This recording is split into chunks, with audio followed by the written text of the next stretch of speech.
Welcome again to our program titled Revelation of the Coming King. I'm Ranko Stefanovic, professor at the Seventh-day Adventist Theological Seminary, Andrews University, and I'm so excited that we can spend this time to delve in the book of Revelation and try to understand the relevance, message of that book for us today. Last time I spoke about my accent, but this is not the only thing that people are confused about with regard to me. They ask about my name. So let me just take a few moments and say a little bit about my name. My name is Ranko Stefanovic. Ranko, in my Croatian language, means an early one. You know, sometimes parents, they make mistake by naming children, by giving them certain names, early one. Okay, but my last name, Stefanovic, actually comes from Greek. In the Greek language, there are two words for a crown. One is the Greek word diadema. You can guess already that from that we have the English diadem, and it's a royal crown. When we go to the book of Revelation, we see in Revelation 19 that Jesus has many diadema crowns on his head. So that crown is reserved exclusively for God and Jesus Christ. But we will come to that. You will notice in the book of Revelation that there is another entity in the book that claims such a crown. Probably you already guess. If you go to Revelation chapter 12 and Revelation chapter 13, you will see that the dragon and the sea beast claims that crown. So we are dealing here with the power opposing to God and claiming the prerogatives of God. But human beings are not promised such a crown. The second word for crown in Greek, it's a Stephanos crown. That's not a royal crown. It's a garland given to the winners at ancient Olympic Games. It's the crown of victory. This is the crown that is promised to us. Yeah. For instance, when we read in 2 Timothy chapter 4, Paul says, I finished the race, my life is over, and I know that to me, Stephanos' crown is promised. He said, not only to me, but to all those who are waiting for his coming.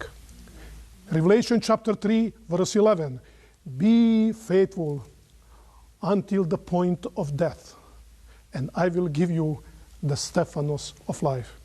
It is out of this Greek word, Stephanos, that actually my name comes from.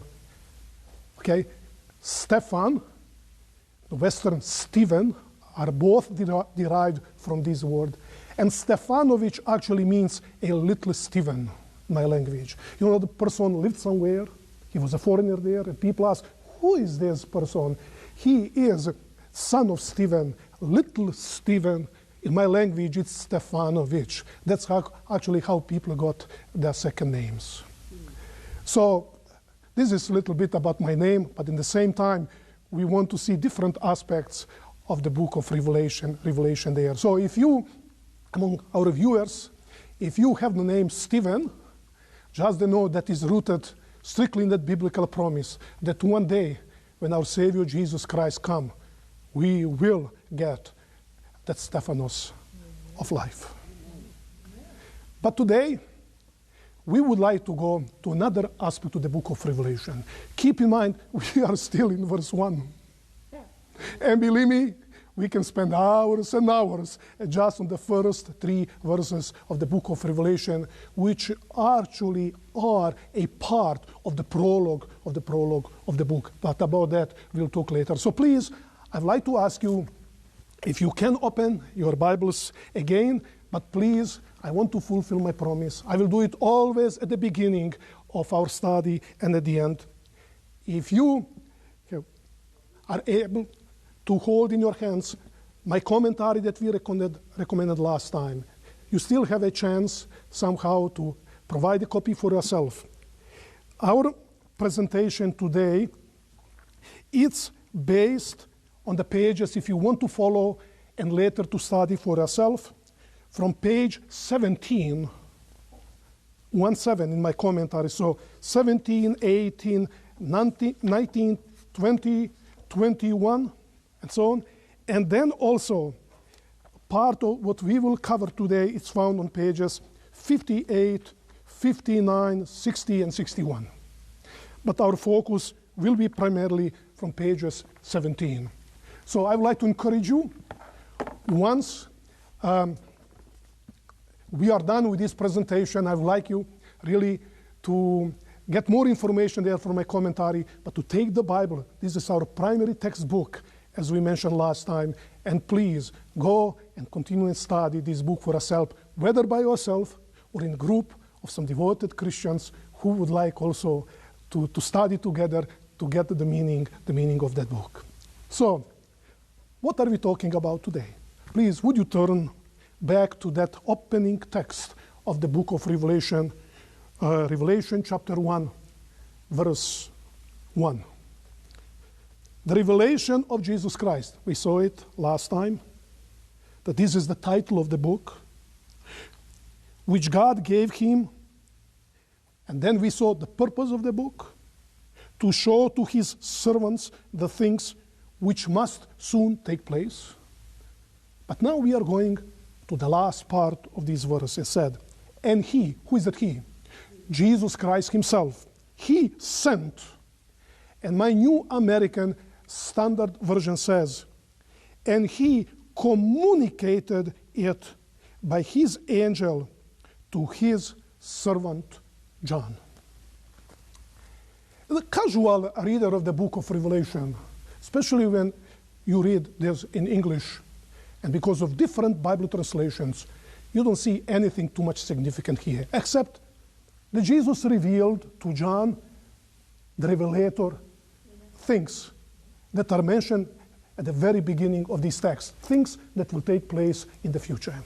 And I just want to tell you, I want simply to show to you how sometimes we need really to go to the biblical language. I know not everybody can read Greek and Hebrew, and that's okay. That's why we need different Bible translation. And sometimes we need the people who know those languages to tell us what is in. Because here, in this clause, it's one of the most significant words that we have in the book of Revelation. I'm repeating. One of the most significant expressions in the book of Revelation. And this word really tells us how to interpret the book. Okay, so what is the word? Let's read one more time the last clause. It says, and he, Jesus, he sent, and now I have here, and says, and he communicated it by his angel to his servant John. I'd like to invite all of you and our viewers. You probably have different versions here in front of yourself. My New American Standard Bible says that Jesus he sent and he communicated it to John. Dear viewers, if you have in your hand King James Bible, for instance, you will find that the King James Bible has a different word. It says signified, that Jesus signified. By the way, you who are here in front of me, I'll say that you see that even my New American Standard Bible says here in the margin that the correct word should be signified. Mm-hmm. So the word that Jesus communicated, it's actually an interpretation. For instance, a New International Version has that Jesus showed to John. Let's try to see what the meaning of this word is all about. I'd like to suggest to you that the King James Bible, or the New King James Bible, together what is found here in the margin of my Bible translation that I have here, are the closest to the meaning that the word is in Greek. So, again, as I did last time, I want a little bit to challenge you, that you see how it looks in Greek. So the word that is in Greek here is semaino. This is S, so-called sigma, okay, in Greek. It's the word semaino. So what is the meaning of this word? Let's do a little bit analysis of this word, and I hope that this will not be boring. Okay, the word semaino, it's a verb, but comes from the noun. You see, if you cover these letters, then what is left? It's the word sema, which is a noun, feminine noun. Actually, there is also in the book of Revelation another word, noun, that is very similar to sema, which is semaion, which is actually neuter, but the meaning is the same. So what is the meaning of the word sema? It simply means a sign or a symbol. I will show you something from the book of Revelation just in few minutes. And I know that our viewers are in international community in different languages of the world. And if you go anywhere in the world, there is international word, what United States we call a traffic light. It's typically North American expression is. If you go to Britain, where English is the official language, they use the word semaphore. Semaphore, which is the international term in Spanish, Portuguese, Croatian language, all languages of the world. This is the official word for the traffic light, semaphore. You will notice sema and phore. Sema means a symbol, and phore is somehow the variation for light. So what is a semaphore or traffic light? You know, when you see green, tells you something. When you see red, means you see these are all signs that they mean something. When you see red, that sign means stop. By the way, let me use another word that we are very much familiar with, is the word semantics. Sema means a symbol, and tics, it's a little bit change, a transitory term that actually is the word for the text. So what is semantics? When we use symbols to express something that is not visible, you say M, you say T, you see, you don't see it, it's simply breathing, but then you use those signs to express it. That's what semantic is. You use sign or symbols. By the way, this is feminine. Let's go to the book of Revelation to see how a neuter term is used. It's used 2 times, for instance, in Revelation 12. This is the word that we are talking about. Revelation 12, verse 1. And you will see we are spending a little bit more time on that because this is, I dare to say that this is probably a single most important word in the book of Revelation with regard to the interpretation of the book. It says, you have the book, the chapter, a great sign, what the word is used, semeion, neuter, appeared in heaven. What is the sign? A woman. So please, let's practice the knowledge. If semeion means sign or symbol, what does it mean? That what follows is not the real thing. It says a woman, pregnant with child is there, telling us that this is not a Mary, that this is not a woman, that actually it's a symbol that John sees of something. By the way, we will come to Revelation 12. Okay, let's go to verse 3. Then another semeion, which is a sign, appeared in heaven. Another symbol. What's that symbol? It's a dragon telling us the dragon is not a literal dragon. Because when we go to verse 9, it says clearly that this dragon is the old serpent who is actually the devil and Satan. I would like to show to you something, few more things that we see how the word is used. Please, I'm taking time for that because today people are going and interpret the book of Revelation without really taking into consideration the purpose of the book that Jesus indicated how to be interpreted. Okay, if you go to the Gospel of John chapter 12, verses 32 and 33. Then we read there, Jesus said, you know this statement is known, and if I be lifted up from the earth, will draw all men to myself. This is what Jesus said. But John wrote his gospel many decades after, and he now makes comment on these words of Jesus, and he said, but he, Jesus, was saying this to indicate the kind of death by which he was to die. Let me make sense of this. Jesus said, and when I am lifted up from the earth, I will draw all people to myself. What's the meaning of that? Evidently, the disciples at that moment did not understand what Jesus was saying.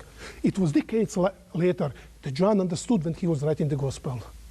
After everything what happened with Jesus' crucifixion and his ascension to heaven, and he said that Jesus was saying this. Now, they put the word indicate. Actually, is the word semaino used. Can we practice it? Jesus said this to show by means of symbol what will happen to him. So we know that when I'm lifted up, it means the cross. Let's see another case. The Gospel of John, chapter 21, verses 18 to 19. Verses 18 to 19. Is the book of Revelation very exciting book to study? Yeah? Okay, 21. Again, the words of Jesus. Truly, truly, I say to you, when you were younger, you used to gird yourself and walk wherever you wished. But when you grow old, you will stretch out your hands, and someone else will gird you and bring you where you do not wish to go. So these are the words that Jesus said to Peter, but evidently Peter did not understand what Jesus told him. Was that Jesus tried to tell him, you will stretch your hands.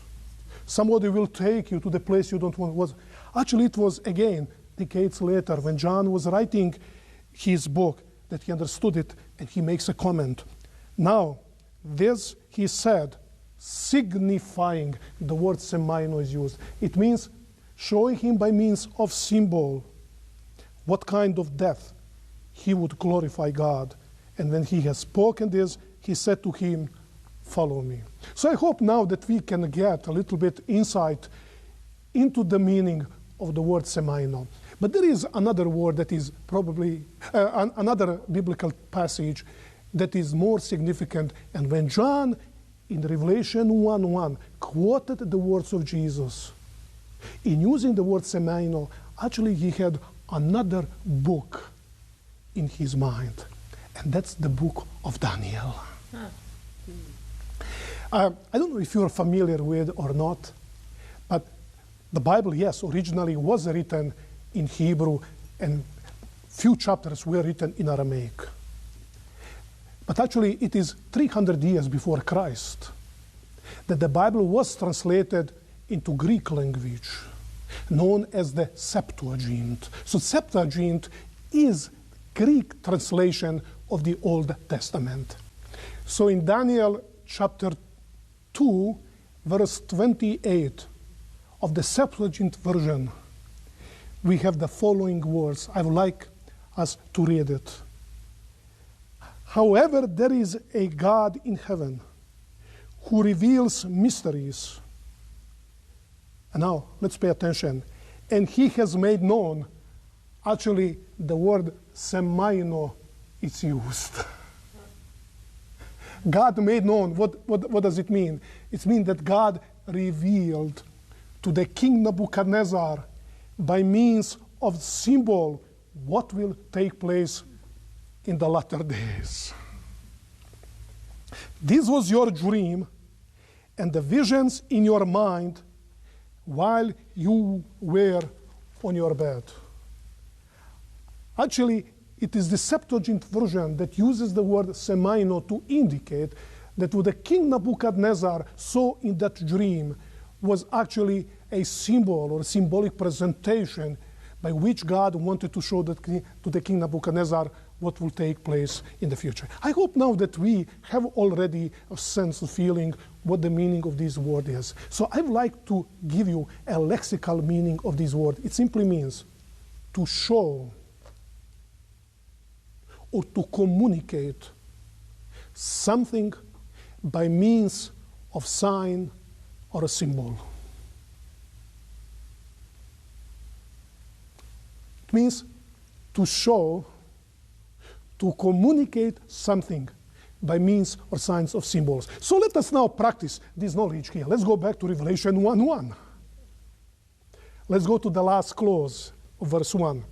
And he, Jesus, he sent, and he showed it by his angel by means of symbol to his servant John.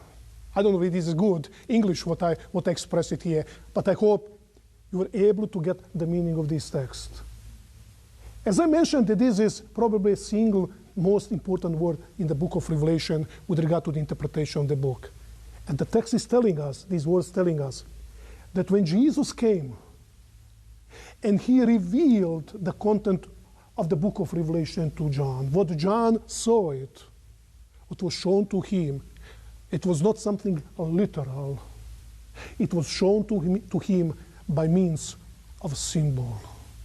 Oh, now we have a great discovery now, telling us that John received his visions in visual or figurative presentations. Oh, we learned something new.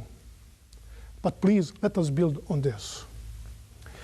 When I usually talk to my students and different people about this, people reach different conclusions. And I will never forget, I was in one part of the world talking about this, and then people asked me questions because somebody else who had heard my presentation before was talking to them and telling them, you see, nothing in the book of Revelation is real. Everything is symbol. And in order to explain to those people what actually the text says, let's take, for instance, New Jerusalem in the book of Revelation. You see, there is no city. It's simply a symbol of something. Symbol of what? So I had to intervene. And from that time, it happened 3-4 years ago. I used New Jerusalem a little bit to clarify what is this. So it's very important that we keep in mind about this, what was shown to John by means of symbol is that what is in the book of Revelation, what John saw in the vision, are real things, real events, and real systems. Are you still with me? However, it was shown to John in the vision by means of symbols. Okay? So real things, but shown to him by means of a symbol. Okay? And I would like a little bit to clarify it. Since I used already an illustration of a New Jerusalem, please allow me to take a few minutes to talk about this. This is my favorite subject, and probably this is one of the most misunderstood subjects of the book of Revelation. When I was a teenager, by that time I had read the Bible already several times, and I read the book of Revelation. I did not understand too much. When I went to the book of Revelation, there are some things that puzzled me. And one thing is that you read there in chapter 21 that New Jerusalem is the city coming from God. And the city is surrounded by huge walls. Then I asked my parents, they were godly Christians, and other godly people, I asked them, why does New Jerusalem need the walls? And of course, explanation I got, well, you know, we have to feel safe on the new earth. You know, teenagers, they ask strange questions. I said, safe from what? It's the same as, I just want to tell you, it's the same as we read about the tree of life and the leaves for the healing of nations. Take different commentators, because when we eat those leaves, we will not get sick. how is that you will get sick on the new earth? There is no sin any longer. There is no tears. There is no death there. And you see, so many times we are struggling in order how to understand the book of Revelation. And it's not always easy to understand it. We are struggling with regard to the meaning of that. So I would like really to go a little bit to the book of Revelation, to New Jerusalem issue. Okay, the city is surrounded by walls. Any idea, when you go to Revelation chapter 22, how wide are those walls? How wide is the city? Of course, I know we can now go and give different measures, but the best length that we have here is about 1,400 miles, which is in the metric system about 2,000 kilometers. Boy, that's a huge city, huh? Yeah. But please, can you help me now? How deep are the city walls? Again, 1,400 miles. And of course, we can still say, yeah, it's a huge city. But we have another problem here. How tall are the walls? 1,400 miles. It doesn't make sense. Because if you go to Palestine, you can see the best and the safest city in ancient times. They were about 20 yards in height. That's a safe city. But can you imagine 1,400 miles? Actually, I just want to use one joke. When I was in one place a number of years ago, one lady came to me and she said, now I understand why New Jerusalem we cannot see sun. It was just, she was joking, but it was so cute. Because she, what is the purpose of this? By the way, let's explain how the city looks like. Is that? And then we have, I'm sorry, it go like this. Then it go like this, okay? You know this? And then, boy, I'm not an artist, I'm sorry. Okay. How does it work here? No. It goes this. Okay. We see that actually the city is the perfect cube. So what is the meaning of that? And now it brings us to something that is very fascinating. John said, I did not see a temple in the city. Why? Because the Lord God is the temple. I did not see the temple. And I know usually we take this text, but then we go to Revelation chapter 7. It talks about 144,000, telling us that 144,000 will serve God in his temple. So there is a temple on the new earth. And John does not say that there is no temple on the new earth. He said, I did not see temple in the New Jerusalem. Why? Because there is something fascinating. If you go to the Old Testament, the most holy place was a perfect cube. So now, why there is no temple in the city? Because the New Jerusalem functions as the temple of the new earth. And the presence of God makes it temple, because where God is present, we have the sanctuary there, we have the temple. Okay, can you help me? What was located in the most holy place of the earthly sanctuary? What was inside? It was the Ark of the Covenant. You remember with that caporet there, mercy seat. What did the Ark of the Covenant symbolize? The throne of God. Now John said, I saw the throne of God in the city. And everybody has access to that throne. Not by faith any longer. We don't need priests any longer. Everybody can approach to that throne.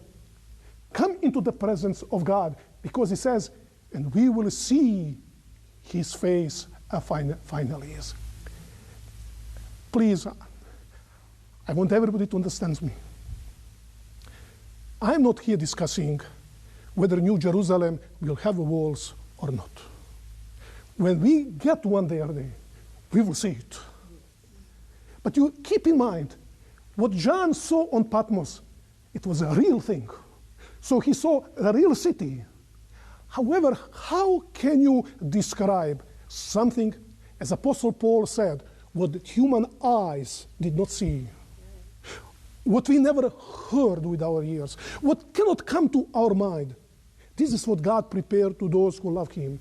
How can John portray the city, or better to say, how could Jesus portray to him a city that is so safe? Because we know in the first century, during the time of John, a safe city, it meant that that city was surrounded by good walls. Without a wall, it's not a safe city. Nobody would be able, actually would like or want to live in that city. It means anybody can come and destroy that city. So it signified really safety, with possibility. Yeah, the New Jerusalem can have the walls, but we want to try to find out the meaning of that reality that John saw, to telling us that that city will be really the temple of God, which is safe. And I try always to tell my students, maybe if Jesus showed to John New Jerusalem today, John would say, boy, I saw angels in police cars patrolling their streets, no drug dealers, no criminals there. You see, the thing is, it's a safe city. It's the place where God will dwell with his people. But symbolic meaning is drawn from the sanctuary system. We have the tree of life and the river there. It's telling us that New Jerusalem will be the lost garden of Eden. And also the concept of the safe city from the time of John. You see that those elements, keep in mind that God always speaks to the people in the language that people can understand. God speaks to us in our language that we know. It is only with the things that we know that we can understand things that are unknown. But please, just one more aspect. I'm tempted now to talk too much about New Jerusalem, and we will talk about that when we reach Revelation chapter 22. One special aspect of that message given to me is that says, an ethnoi will come to that city. From that word ethnic comes. And the word is translated into English as Gentiles or nations. Will come to that city and bring their gifts to God and their glory to God. When John wrote this, it had a special meaning for him. Yes. At the time of John, there was a city of Jerusalem. And that city had several courts. The widest area around the temple was the so-called the court of the Gentiles. The Gentiles were allowed only to that court because the Jews did not believe in the conversion of the Gentiles, so they did not care there. But there are many Gentiles, they wanted to come to worship the God of Israel. So they were allowed only to come into that place. There was a next court, known as the court of women. Only women were allowed only in that court. Then there was the next court, the court of Israel, and at the very temple where the priests could come and officiate sacrifices there. And John, when he was in Jerusalem, he could watch. Because from the court of the Gentiles to the next court, the court of women, there at the entrance, there was a huge inscription that said, any Gentile who passes through this gate will be responsible for his own death. By the way, if you go to Israel there in museum, you can see that inscription that is found. It's there in the museum. The Gentiles were not allowed there. By the way, it was in that court of the Gentiles that the greedy Sadducees invested all kind of business. It is from that court that actually Jesus, you remember that, expelled all those sellers there and money exchangers, etc. They did everything to prevent Gentiles to worship and to give glory to the God of Israel. But what do we have now with the New Jerusalem? That the promise that given through the prophet Isaiah, and my house will be called the house of prayer to all nations, Gentiles, finally will be fulfilled. You see, friends, when we read about the New Jerusalem, and we try to speculate, is it a real city or not? The answer is, it is a real city. It was shown to John by means of symbols that he could understand, etc. But there is much more in that symbolic language is telling us that with that promised city that God one day will give his people, will have all God's promises given to the humanity finally to be fulfilled. So when we read about that gold and silver, when we read about those precious stones, it's not really, the issue is not about precious stones and gold. It's about the glory of God that we build in a city. And I just want to tell you, I cannot wait. But crossing that city and finally see his face. And that desire of human beings that is best expressed in the words of Moses, Lord, show me your face. Finally will be realized. And we will all be able to see God's face and find ourselves there to the next throne of God. That's what the message of the book of Revelation is. So now the time that is left to us, we want to understand a little bit about that symbolic language. So please, we have to ask ourselves one question is, who is that shows that symbolic language of the book of Revelation? We read clearly in verse 1 that actually it's a Jesus who chose that language to show to John the events that will take place in the future. Are you still with me? And God always speaks to the people in the language that they can understand. That's why New Jerusalem is portrayed in such a way. But not only that. When we move on through the book, we see also that so many times when John sees something in the vision, he tried to describe it, but the words are lacking. So he chooses his own symbols to explain it. How do you know that John so many times chooses his symbols? You will notice, for instance, in Revelation chapter 1, when he sees glorified Christ, he says, his hair was like, his face was like, his eyes were like, his garment was like, his feet were like. When you use the word like, when you say, my daughter, she sings like a bird. Bird is a symbol. He is smart, like. You see, so many times, John, by using the words like or as, he adds his own symbols. So now we have the book of Revelation. We want to study. We want to interpret it. But we want to understand that symbolic language, because what makes the book of Revelation problematic is that symbolic language. So please, I'd like to give you certain principles. I hope it will help us in order to understand that and uncode, that symbolic languages. When we read the Bible in general, the books of the Old Testament and the books of the New Testament, when we have the text in front of ourselves, we approach the text with presupposition that what we read there in the text, it's literal. Are you with me? Yes. Some Christians, they don't follow that principle.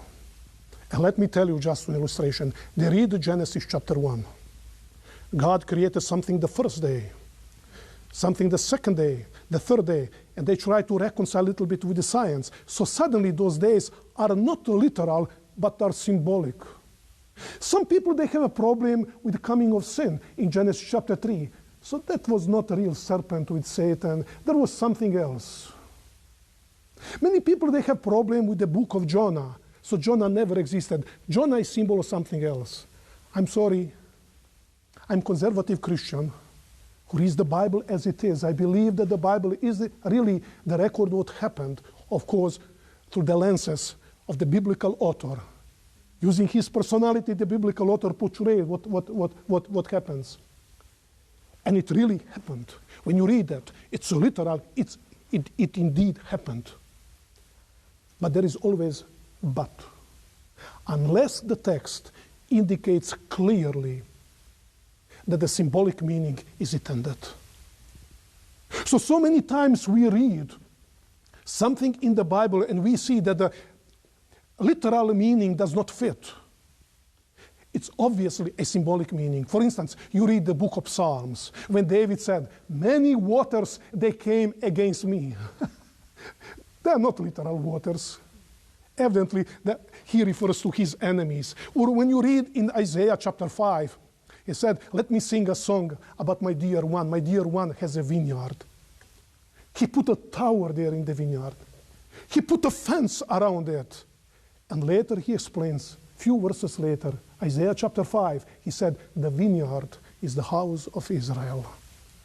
The tower is the law of God that is put there." So you see, we are dealing with symbolic language. So the text must clearly indicate to us that the symbolic meaning is intended.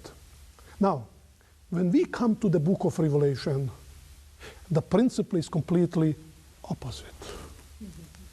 When you have the text in front of yourself from the book of Revelation, you read the book of Revelation, you come with presupposition that this text is symbolic. How do you know that? Because at the very beginning of the book of Revelation, John makes very clear that what Jesus showed to him in the vision was shown by means of symbol. Are you still with me? Unless the text indicates clearly that the symbolic or figurative, that literal meaning is intended. Are you with me? Yes. So, when we read, when John said, by the way, we will do it very soon, when John said, "I, John, your brother, I was on island called Patmos." It's obvious that it is literal. Or when he says, "When I saw the angel speaking to me, I fell down before his feet," and he said, "Don't do it. I simply like servant like you." It's literal meaning. Okay.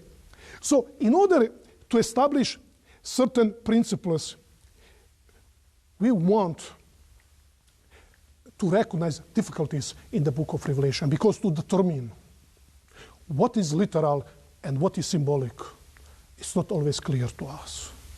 We have already the principle. What John sees in the vision, what was shown to him, and what he wrote down in the book, it was by means of symbol. But sometimes there are some difficult things. Because you see, some symbols are very clearly explained in the book. For instance, we already mentioned it in chapter 12. John talks about the dragon beside that pregnant woman. You remember that? In verse 7 to verse 9, he makes very clear that the dragon was the devil or Satan. If you go to Revelation chapter 17, John sees a prostitute Babylon sitting on many waters. In verse 15 of the same chapter, he explains that the water upon which the prostitute was sitting signifies secular and political powers of this world. You see, there are many symbols in the book clearly explained. But what is the problem? That many symbols are not explained. And this is actually that adds difficulty to us when we try to understand the book of Revelation. So to determine sometimes what is literal and what is symbolic or figurative in the book of Revelation, it's not an easy task for the interpreter. And we will come, for instance, to Revelation 16. We have 7 last plagues. When we read the last 3 plagues, 5th, 6th, and 7th, it's clearly that it is symbolic. We have river Euphrates. The 5th plague strikes the throne of the beast. In the 7th plague, you have the fall of Babylon. It's clearly the symbolic language. And that's not the problem. But when we deal with the 1st plague to 4th, striking the sun, the water, etc. It's not clear to us. And I will show to you, strictly on the basis of the book of Revelation, you'll be surprised that actually it's literal, it's not symbolic. So you see, in one chapter, one more time, we're using our best abilities and help of the Holy Spirit to understand it. The first 4 seals we interpret as literal, the last 3 as symbolic. So you see, it tells us about the difficulty. By the way, we will come also to Revelation chapter 6. You know that about the darkening of the sun, of the moon, and the falling of the stars. There are today some Christians, they believe that it's figurative, it's symbolic, it's not literal sun. By the way, I will show to you exactly from the book that it is literal. You don't need to doubt about that. But just a few years ago, we were struggling. We did not know how from the book to show if it is literal or symbolic. So it's not always easy. And I would like to encourage all of you and our viewers is, when we have some symbols of the book of Revelation, and the book does not show to us clearly whether it is literal and symbolic, we can disagree. But instead of fighting, we should listen to each other. Study together. Not the other people disagree with me, they're heretics. Because of that, they disagree with me. It means that we have a difficulty in the book. We have to study, we have to pray together. Only when we are united, when we study the text together, we can find the answer. But disagreeing, we will never able to reach it. I just wanted that you are aware, even though we have certain guidelines and principles. At the beginning of the book, John makes very clear what was shown to him. It was shown to him by symbol, but it's not everything so simple, as simple as it looks like. So I would like to encourage you, that we do it. So now, how to interpret that symbolic language? You see, it's a symbol, but how to interpret it? One of the ways to interpret the symbolic language is today to take newspapers and to interpret it. But what is the problem? That John the Revelator, when Jesus showed to him those visions, he did not have New York Times or Time Magazine, or etc. You already have a hint how to do it. So it means, when Jesus showed to John those visions, in what language or what kind of symbols did Jesus choose to communicate to John? The symbols that he understood 2,000 years ago. So now people are asking, what do you scholars, what are you doing when you interpret the book of Revelation? We search ancient literature from the time of John in order to understand what those symbols meant to John and to those Christians at the time when John lived. So we have to understand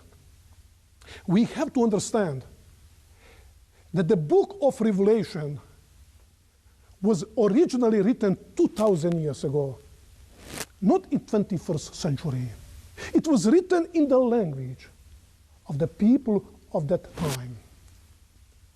Another point is, we have also to keep in mind is, as we interpret that symbolic language was not abstract.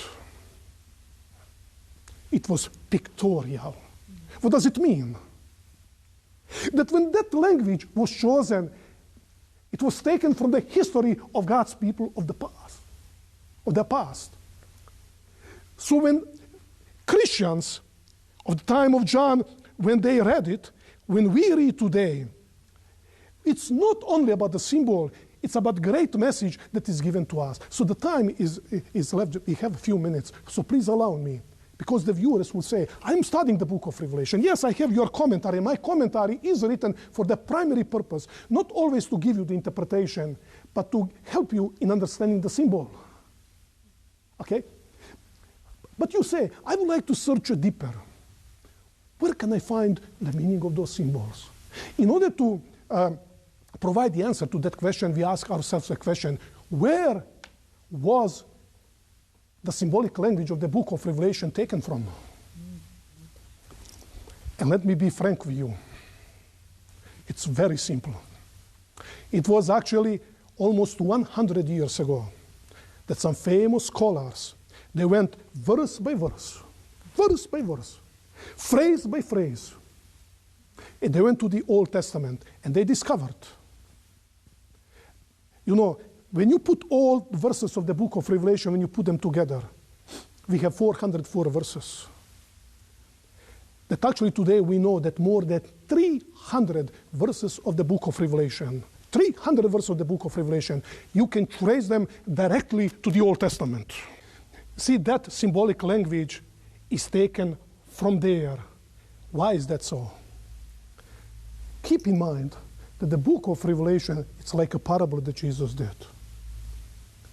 So when God wanted to inform his people through John, that at the time of the end, there will be a power that will God's people, trying to destroy them. If you want to use a parabolic story to tell them what you would use, you use the language that says that power will be called Babylon. Now everything becomes clear. Because the early Christians in the first century knew who Babylon was. It was a tool and instrument in the hands of Satan, responsible for taking the people of Israel in Babylon, etc. Yeah. So what happened in the past finally will happen in the future. Let me show to you another illustration. Revelation chapter 12, we mentioned it. I'm going back to that. John sees a woman that is pregnant, in pain to deliver a child. And then there is a dragon there waiting for the child to be born, to be destroyed. Let me ask you something. Now you have to help me. What suddenly picture come to your mind? A woman that is in pain to bear a child, and there is a dragon that is the enemy trying to destroy the child. What comes to you? Genesis 3:15. When God said to the woman, you will in pain bear children, but I'm making enmity between you and the Satan. He will trample on your head. You see that? You have here the fulfillment of that promise. Another one. We read in book of Revelation, chapter 15, how 144,000 are standing there at the sea of glass, singing the song of Moses and the Lamb. Just they have come out of the 7 last plagues. What suddenly comes to your mind? The Egyptian plagues and people of Israel at the Red Sea there, Miriam actually, leading that song, the song of Moses, singing to God. You see that the entire book of Revelation is written like that. So if you really want to understand the meaning of that symbolic language, what is the first step? Go back to the Old Testament. You cannot miss it. More than 80% of all that symbolic language is taken from the book of Revelation. And let me just, if you be with me, the word the Lamb, the root of David, sealing of the faithful, the 7 seals, the trumpets, 144,000 standing at the sea of glass, locusts from the abyss, the image of the beast, Sodom and Egypt, Babylon, drying up of Euphrates, the 7 last plagues, New Jerusalem, Gog and Magog, etc., etc., etc. They're all taken from the Old Testament. I want just to go quickly here. We will see, we will come to the second trumpet. It talks about great mountain in Revelation 8, verses 8 to 9. Great mountain, burning with fire, was thrown into the sea. The third of the sea became blood. By the way, if you go to Jeremiah chapter 51, we're talking about Babylon destroying mountain, destroying the earth. And that mountain will be thrown into the sea and will be destroyed. You see, then the book of Revelation is not as difficult as it appears. That symbolic language is much easier to understand when you know what that symbolic language was taken from. But just briefly to mention, we have some remaining parts of the book of Revelation. We try to understand that symbolic language. By the way, some of that symbolic language was taken from the New Testament. John also used the symbols from Asia, from the time when he lived, in the same way as we use the symbolic language. But much of that symbolic language was taken from the Jewish apocalyptic literature. You see, when the Jews came out of the Babylonian exile, There is a huge stream of literature that was written trying to explain to the people about those unfulfilled prophecies of the Old Testament, why they did not take place. And they used the language of the book of Daniel. They added many other symbols, many books. So that symbolic language was so much in the minds of God's people of Israel during the time, and early Christians, they did not have difficulty when they read about the woman, when they read about the beast, when they read about horn, when they read about 1260 days. There was no difficulty to understand it, because this is the language they used in a synagogue, they used in their conversations about the Old Testament, about God's unfulfilled prophecies. You see, friends, how the book of Revelation is given in the real world. It speaks so powerfully. It spoke to the people who lived at the time of John 2,000 years ago. Keep in mind that the book of Revelation was not written to us today. I know what you think.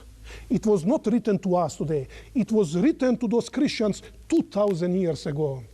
But it was not written for them only. It was written for us as well. But originally, it was written to them. So we need a little bit to be acquainted about the way how the book of Revelation was written. We have to be familiar with that symbolic language, about the sources from which that symbolic language was taken from. But about all, I'd like to advise you, when you take the book of Revelation, the first thing, go down to your knees, close your eyes, and say, Lord, I am doing my best. I want to understand the message of the book of Revelation, so please speak to me, give me your Holy Spirit. Use all those good tools. This is the best textbook. Other tools, pray to God, and the book of Revelation will to you powerfully.